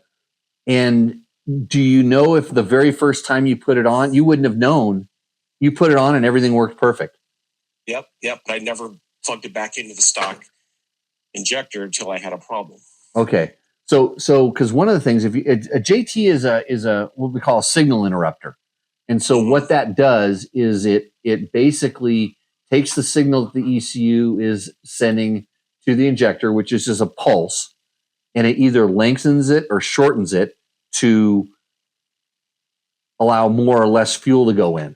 So if you have your JD tuner and it's all on threes, I believe it's been a while since I played with one of these. Yeah. But if it's all threes, you're essentially have your stock map in there. Yeah. And then if you alter it from 3, and they usually have a recommended setting that's different numbers, and that's what they found that works best on their dyno and their riding testing. Is that kind of correct from what you saw? Actually, I used your settings. Oh, I think you put it on a 350 if I remember right. I have done that a number of times. Well, on KTM's, but the Huskies is basically the same. Air intake's a little bit different, so slightly different. So then the bike must just run completely awesome. Yeah. Okay. Great. Hey, my settings work for me, and I'll give them to anybody, and they can try them, and then you can decide. So it started running bad at low RPMs. Did you at that point? Did you try playing around with the tuner? No. I just I just took it home, and then I did have this problem once before. It ended up being a cracked spark plug boot, and I thought maybe the injector too. Right. So the reason I'm asking is because I'm trying to see if the injector was the problem. So now, when you put the new injector in, did the low end running problem go away? Yeah. It runs good now. It was stalling and running really rough. It was pretty bad. It was basically unrideable the way it was. So I'm just wondering if somehow there's maybe power going to the JD tuner all the time, because it does connect to the battery, correct? I believe so. I don't know. It's been a long time since I've wired it. Yeah, and so maybe somehow it's getting power, and because it's plugged in, it's holding that injector open as opposed to closed. And then once you go to fire the bike up, it does what it's supposed to be doing. It's activating, but absent from the somehow the power is getting in there and it's not doing it. So that's why I was thinking maybe it's wired, like the positive and negative leads are the wrong way, and maybe somehow that's holding it open. I don't know. I'm not even a really good motorcycle mechanic. I just play one on this podcast. I was thinking it might be a grounding problem because I did some research and they said the injector works by manipulating the ground. It's always hot, and then they ground to give the signal. That makes sense. And the JD tuner has its own ground, so I'm wondering if maybe my ground in my stock harness is bad, causing a problem. So I know, especially on the Huskies, does yours have the plastic subframe? Yes. So that was one of the issues with the Huskies, because that JD tuner is probably grounded to the battery, and the battery is grounded through the frame. So maybe, here's where that's why I have to, people send me these questions and I have to talk to them to kind of, theorize on what might be wrong. So one of the biggest problems with the plastic subframe bike was actually establishing a really good ground to the main frame and everything else. And even on some of the bikes, like even the KTM 390, they were actually running. I mean, it was weird on the test bike I had. There was a wire on there that was not a stock wire. And I'm like, what's this? And like, oh, don't even worry about it. I'm like, no, what is it? And so even on that bike, they felt so concerned about making sure it was grounded. They ran these wires from the engine up to the battery and from the chassis up to the battery to make sure everything was really a solid ground. So I would maybe investigate that. And for sure, if you find something out, let us know. Cause I mean, this is how we all learn. Yep, I'll add extra ground and see if that helps. Yeah, and I mean it's something you can do real easy. Just run a ground from the battery down to the chassis, and we can go from there. So, my cat is getting jealous of me taking all this podcast time away from her. We can just sit around and pet each other all the time. I had to stay up past my bedtime to watch this. Right on. Well, I hope we helped at least a little bit. But I want thanks for reaching out, and enjoy Tech Talk Taco Tuesday. Okay, thank you. Appreciate it. See ya. That's what we do here on the show. Answer 9 out of 10 questions without referring to a reference manual. But we just use a lot of experience. I use a lot of experience. And then your experiences too that kind of help out. I've got another question from Matthew H. And he says, I am hoping you can get me pointed in the right direction. I recently purchased a 2020 KTM 500 EXCF with a Get ECU. I downloaded the Get app to my phone and connected to the bike's ECU. While downloading, I cleared all the maps that were on the ECU by selecting Restore to Factory Settings. And he's talking about the race, slick, hard track maps. I saw the maps on the previous owner's phone. I thought Get had maps downloaded from the factory and had them protected from being deleted. So anyways, he thought the ECU was, when he reset it, he didn't realize that he actually really reset it. I tried to email Get directly and even spoke with someone and emailed them again. Unfortunately, still no reply. Do you know someone that you could recommend to me about this ECU? It only has Fastway end cap on the muffler. So he's talking about the bike. I also enjoy your recent podcast about your KTM 500. Keep up the great content. Well, thank you. I want to say it's not Matthew. I forgot your name already. I didn't copy your name. So, Mr. KTM Get guy. So this guy, I'm no Get expert. So I referred him over to the people that are, which is Takamoto. They know this stuff. So I sent him over to Alex at Takamoto, and they evidently got him straighted out and pointing in the right direction. Kind of mentioned that he was talking about these overlay maps that you can overlay on top of any existing map, which is the base map that's in the ECU. So if you restore to factory defaults, and I don't know this specifically, you don't erase your base map or whatever's in there. But some of the additive stuff that you put in there might be lost. But that's kind of done more through the app and the app telling the ECU what to do. But this is where I didn't refer to a reference manual. I referred to an expert, and they helped out our customer. So good on that.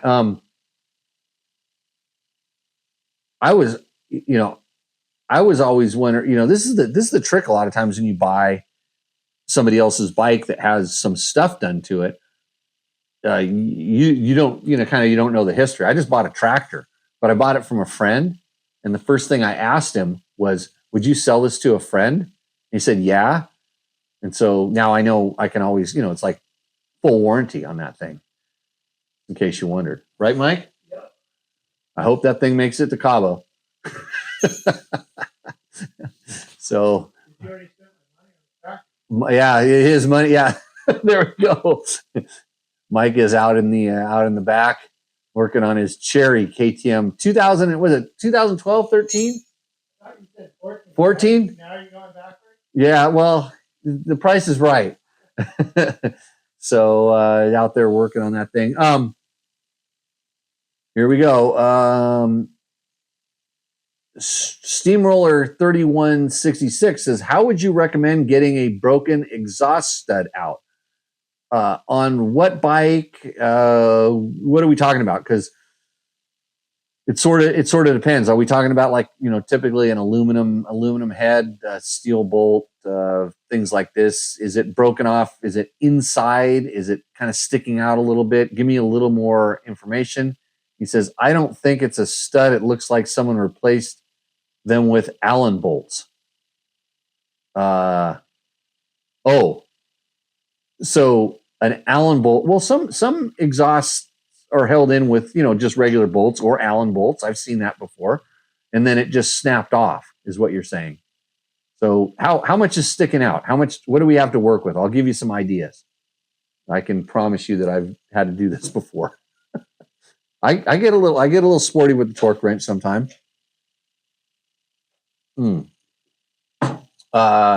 Okay. Back to the segment that everybody likes to know about, because I'm out of questions. This is Roosterendo, brought to you by Takamoto. Hey, hold on. You know what else I could do? No, I like save it for the end of the show. I could read Jerry's poetry, but I do want to bring something up here, because you think Jerry tells me all the time that I butcher his poetry, but it's really his fault, 100% his fault, as proven by this.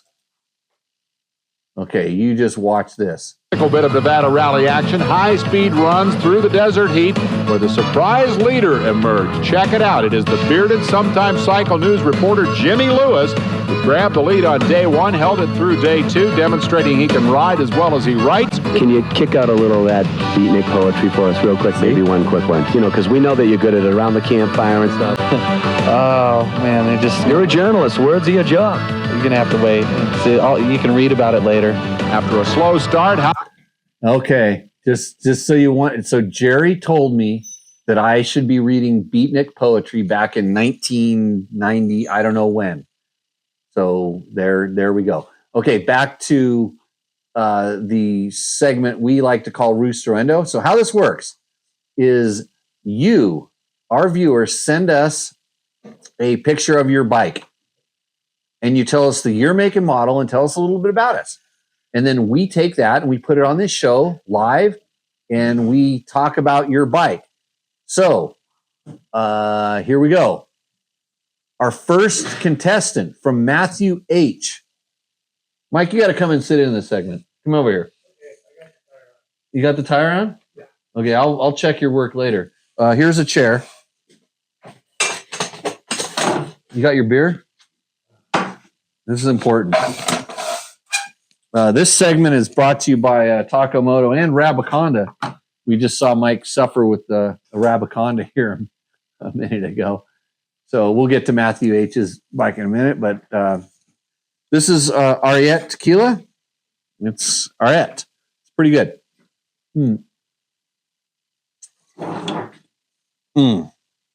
Okay, brought to you by Takamoto.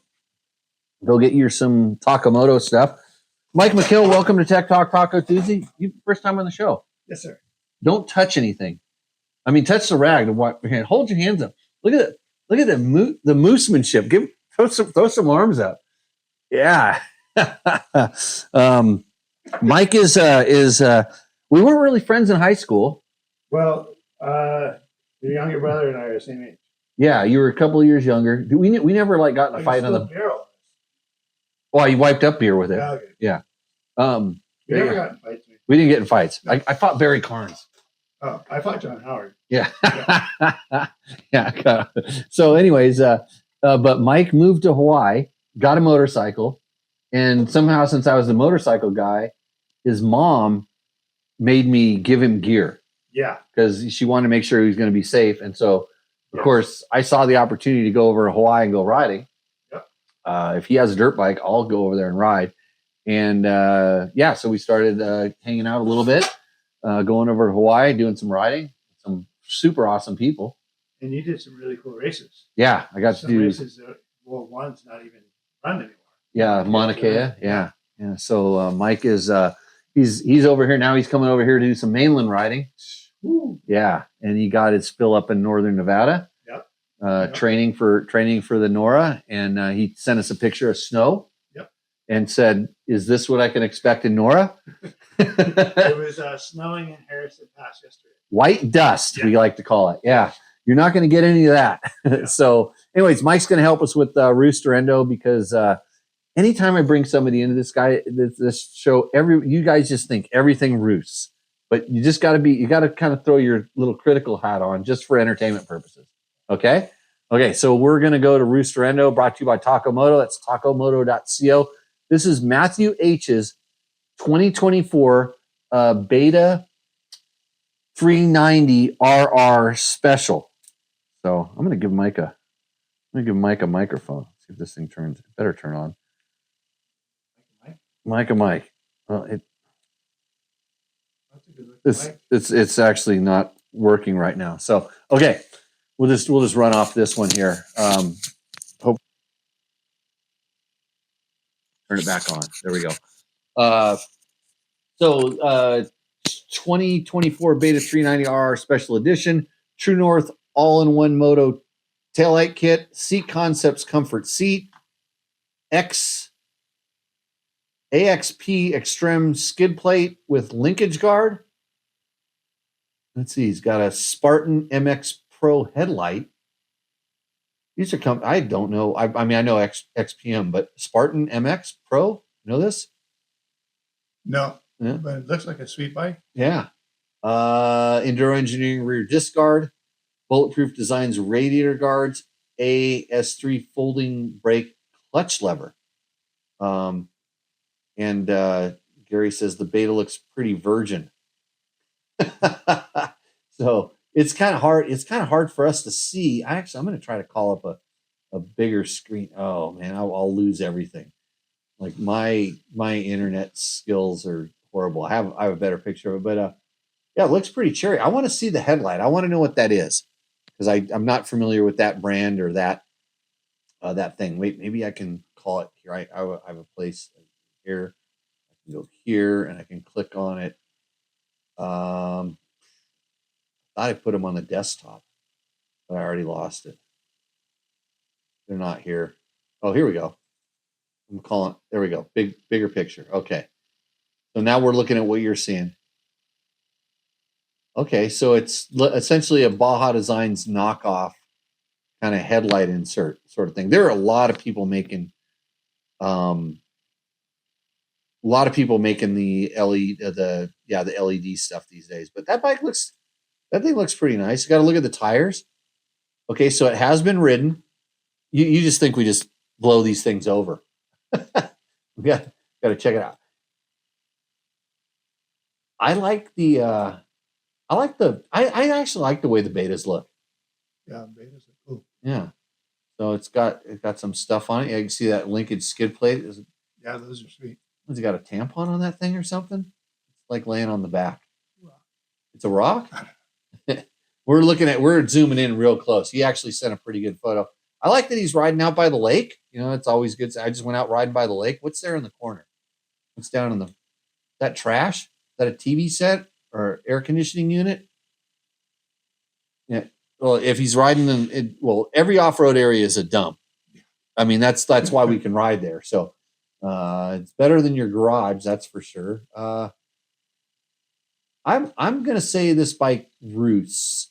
I know a lot of people that are really in love with these betas, and the fact that you have a Seat Concept seat and a Bulletproof Designs radiator guard. Those are a couple of the helpers of our show. Actually, Enduro Engineering used to help us out a long time ago. I have no idea what this light company is, but have them send me a big fat check, and I'll talk about them all the time. Yeah, your bike it gets an official roost, Matthew H. And if you're in the chat, let us know because it's always better if you start promoting your bike and getting all of your fans in the chat to start sticking up for you. So, okay, Taylor got back to us on Colton's socials at Champ ADV. He says he's going to raffle the race bike at Costa Mesa after the race. Okay, but how do I buy a raffle ticket? That's what we need to know. You can get a raffle ticket for a $100 Takamoto gift certificate by sending us your bike for Roost or Endo. And some people just keep on trying. This is Mario. He says, hey, Jimmy, let's try this again. He says, this time you can see lie. He says, L-I-I-I-I-I. Took the picture. Okay, I don't know what that means. I hope it's up to your standards, good sir. And it's a 2026 YZ250F. So he's resubmitting essentially. He sent a bike where it was chopped in half. He cut the wheels off. I couldn't even see the wheels. He said, here's my bike. It's just one of those Hail Mary Rooster Endos. That picture is actually a better picture than the one he sent before, which is kind of hard to believe. But so much so that he sent a second picture. And that's this. So he went and got his bike stuck in the stand, and then he took a picture from the front and the back, and I can't even fit it in the frame without chopping it in half again. It's just ridiculous. Let's see.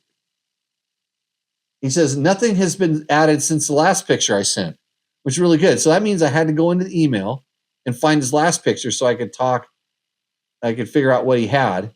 So he has a Chirby's skid plate, a Chirby's X power engine covers, a Chirby's top and bottom fork carb, a Chirby's X future front disc. And I wouldn't have said a Chirby's that many times, except we gave out a discount code that's really sweet for a Chirby's that you should email me to get right now. And if you're quick enough, you might get one, and it'll be awesome.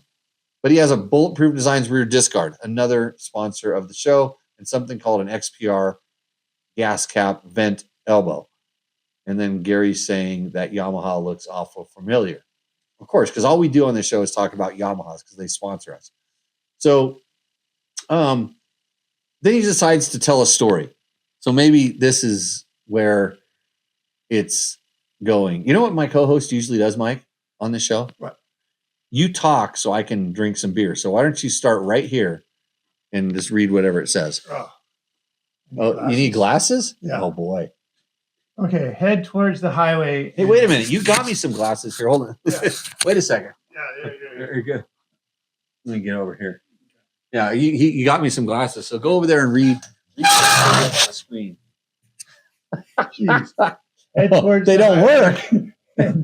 and ditch ride with a bunch of single track trails that will lead you the way back of the golf course, where you have more trails and hill climbs and can camp where you like.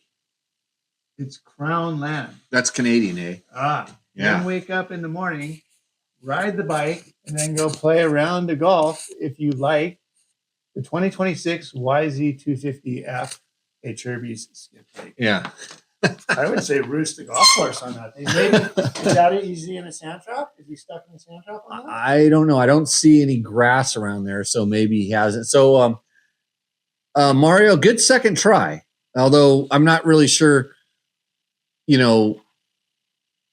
what the problem is in getting a decent photo of this bike. I mean, it's an awesome bike. Maybe you need to have a super hot chick. I don't roost. It's that thing right there. I got one right there. They're awesome. Yeah. If you had more time, we would go ride that thing. We'd ride that, and then we'd ride that one right there, and then we would take a Husaberg too. Because you always, we'd have to take two Husabergs because one would break. Those are awesome. Yeah. The elephant ears, yeah, you'll like them for cactus too. Yeah, I'm still picking cactus out of my arm, and I didn't even hit any. They flew up off my tire. This is why we hope there's an ATV in the race, because they'll pick it all up and throw it all over themselves. So sure what I got myself in. Yeah, you're fine. Okay, so Mario Roos. Roos. Okay, yeah. I'm gonna say Mario, you're at Endo. It's a second. It's if I had, I deleted the photo. I shouldn't have deleted the photo. I could have put the photo of no, I couldn't because it's on a different computer. It's inside the house. But got to get me a better picture. I mean, we all know what a YZ250F looks like, but if I had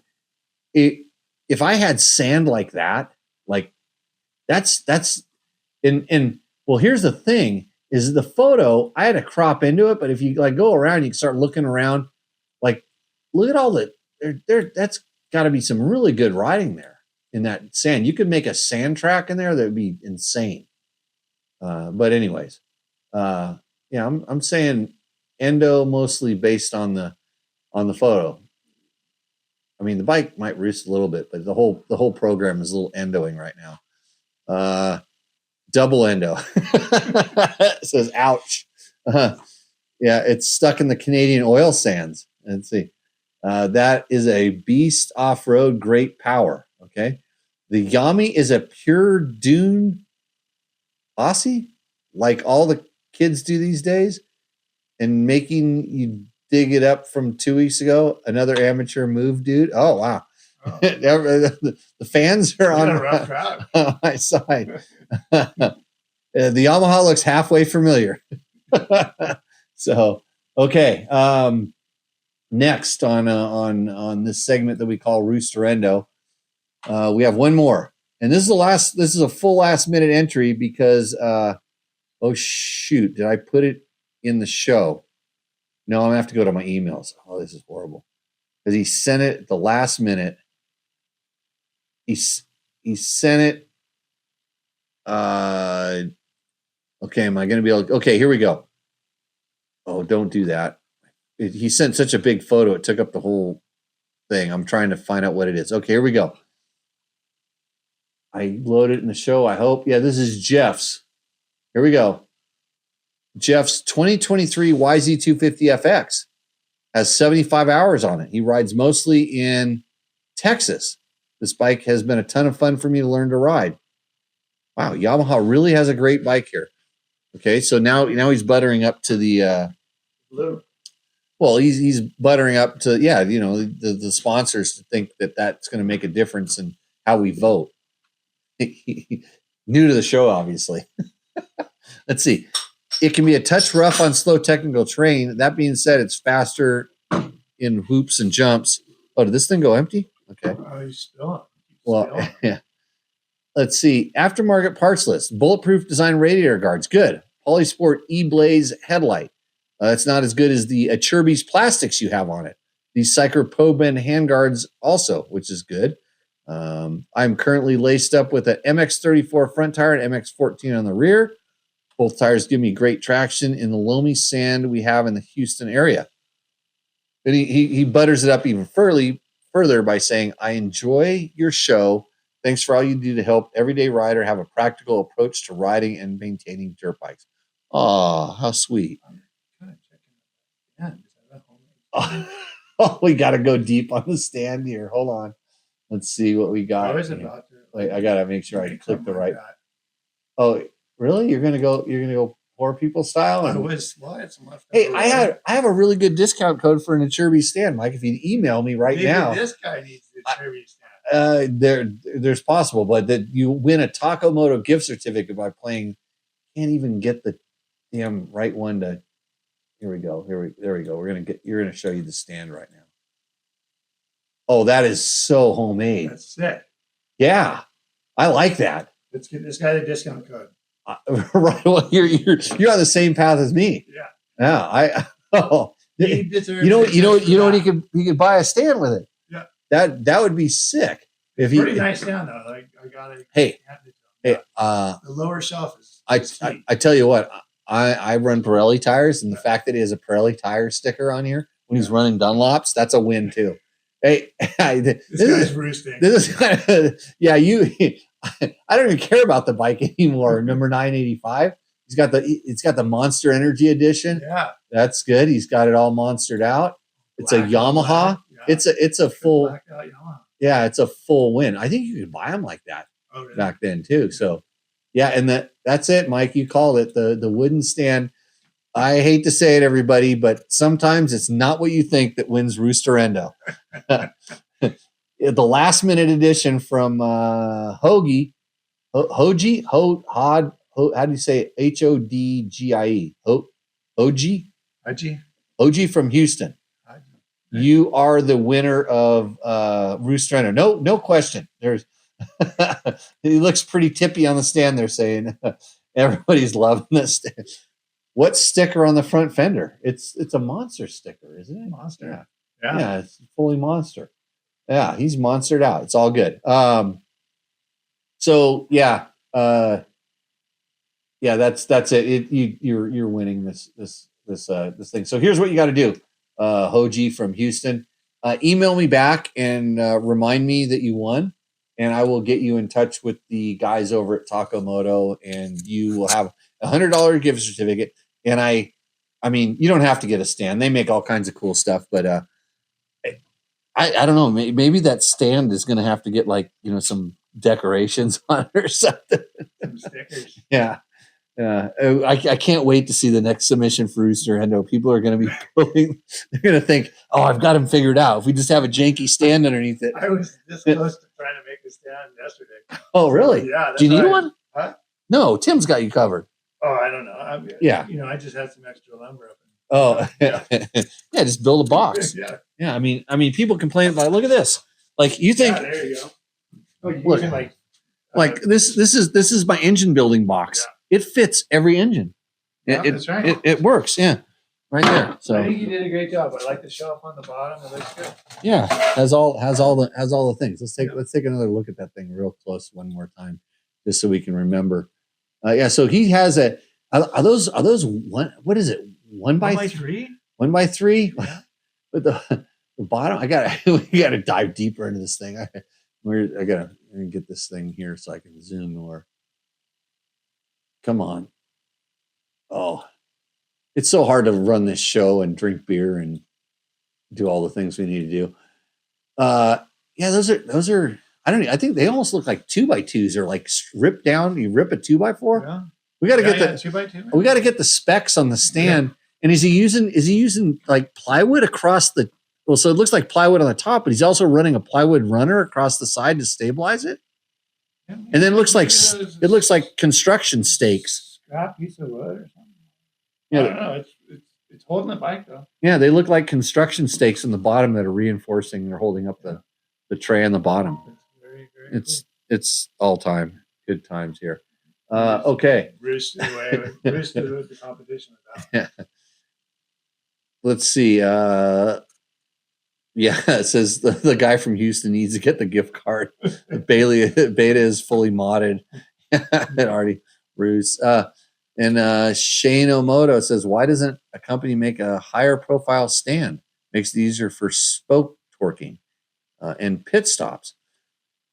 Well, not really, because it's harder to lift the bike up, and then some bikes don't have flat undercarriages, so that's why some of the other Achirby stand right there, the plastic one has that kicker on it. So if you hold that up, Mike, and then we can angle it so the camera might be able to see this. Oh yeah. So that's the kicker on there. So is that the front or the back? Well, it depends on your bike, but usually it's the front. Yeah, the things angle up, so you have to know which way it goes. But that's pretty cool. For pit stops, I didn't know you should. I didn't know you shouldn't have to put your bike on the stand. And by the way, Mike bought me these glasses so I could use them. Are you sure I bought those? Yeah, you came here and you threw them. You said you went to Home Depot and you got something for me, I could read. So I could read the numbers on jets. Well, the ones you had only had one lens. Oh, unless that was some kind of bifocal thing. No, it did have one lens because one it broke. They're $3 glasses at Home Depot, right. And they broke and they fell out. So, anyways, this thing's pretty sweet. That's what we're trying to double wheels on. Dude, I threw it on. Well, actually, go throw it underneath the WR450 and move the bike around. You'll be blown away, and it has a safety hook on it as well, too, if you want to hook that thing up. So Mike's actually going to demo the Achirby stand that we've been talking about all night in the show. It's pretty good. Roger Doggerel says, great. Look at that. Look at how easy it is to move your bike around in the shop with the stand. The stand is holding up the Yamaha on an Achirby skid plate, by the way. That's mine. Yeah. That thing, and so kick it up, to knock it down and to take it down. Just it doesn't want to go right away. I mean, it's pretty secure. and then bang, it goes. Way better than what I bought on Amazon. Yeah, better than an Amazon stand.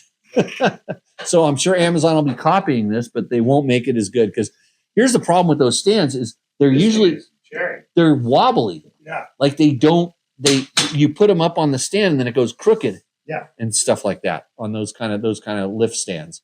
By the way, okay.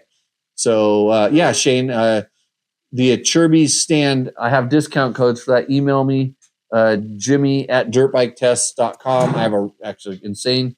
And then somebody is going to get a free one of those. And I'm going to buy another one because I'm super stoked on it. Yeah, I need to have, like, if I had 2 of those in here, then I can move my bikes around and, for photo opportunities only. Yeah. Okay. We've been doing this show for long enough, I think. I think we ended up with, did I do all of the stuff? I had a couple people emailed me about the stand. That's good. I have my document here. We did Rooster Endo. We answered all the questions. We answered all the chat. Cat's pretty. How did you get one of those in a can? I didn't buy any cans of this stuff. Selma says it's time to end this show. So we'll work on that. If you have any other questions, how do we get one of those? Mike needs one. Hey, it's his birthday. Do you know that it's his birthday? Are you aware that it's Mike's birthday today? Birthday. Yeah. So a rolly stand would be nice. Yeah, we've been talking about it all night. They last forever. Are you talking about my beers? You keep spilling. Yeah.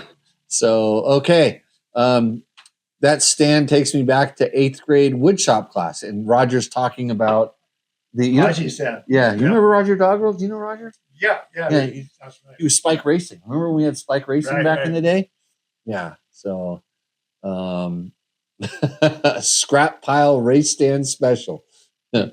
Okay. Well, good seeing everybody tonight. Thanks for joining us today in the shop. Thanks to Yamaha. Thanks to Climb.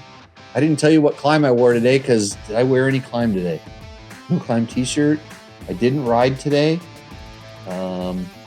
It was a no Climb day for me. So that happens. Yeah, Via Con Dios might keep it upright and bring it home.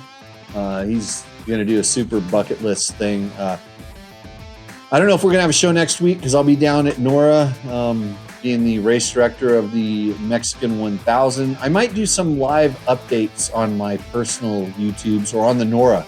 So it's Nora Moto's official Instagram account. That's kind of the way that we communicate on the socials down there. They're going to have live shows, all kinds of cool stuff. It should be fun for the guys that decided to enter and race this thing.